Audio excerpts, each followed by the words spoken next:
Hello witty friends! Welcome back to our channel! For this tutorial, I will guide you on how to send money for free using Cebuana Express application. Sa mga hindi pa po nakaka-download ng app, mag-download lamang po.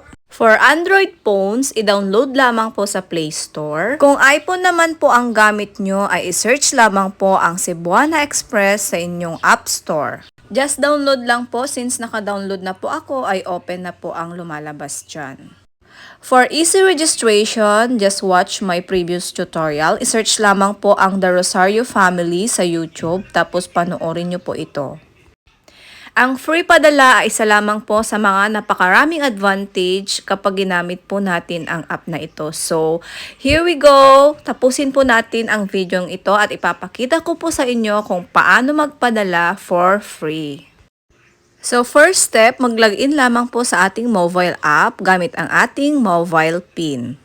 I-check natin yung na-cash in kanina. Meron tayong 273 pesos. Ang total wallet balance natin is 329.26 pesos. Tap lang po natin yung send money para makapagpadala na tayo. Piliin lamang po ang Cebuana Luwilier branch or authorized agent. Ilagay lamang po yung amount, first name and last name ng receiver, mobile number at purpose of remittance.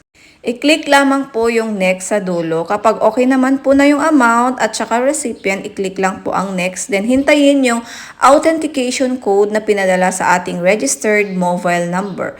Kapag okay na po, ilagay na po natin.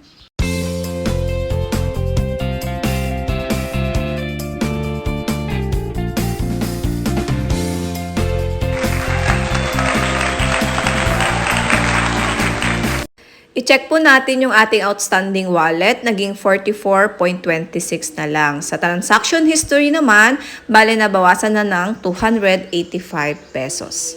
So ayan witty friends, napakadali lang po magpadala. I-send na po natin yung control number sa ating receiver.